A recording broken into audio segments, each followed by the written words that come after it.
Meron po kasi tayong bagong batas na itinatawag ang Anti-Agricultural Sabotage Act.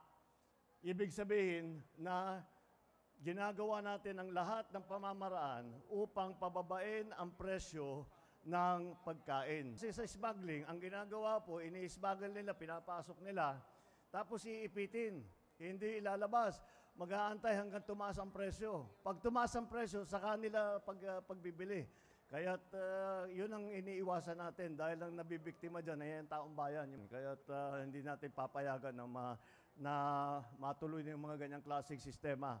Kaya't ginawang kangan namin ng batas at pinapatibay namin na mabuti.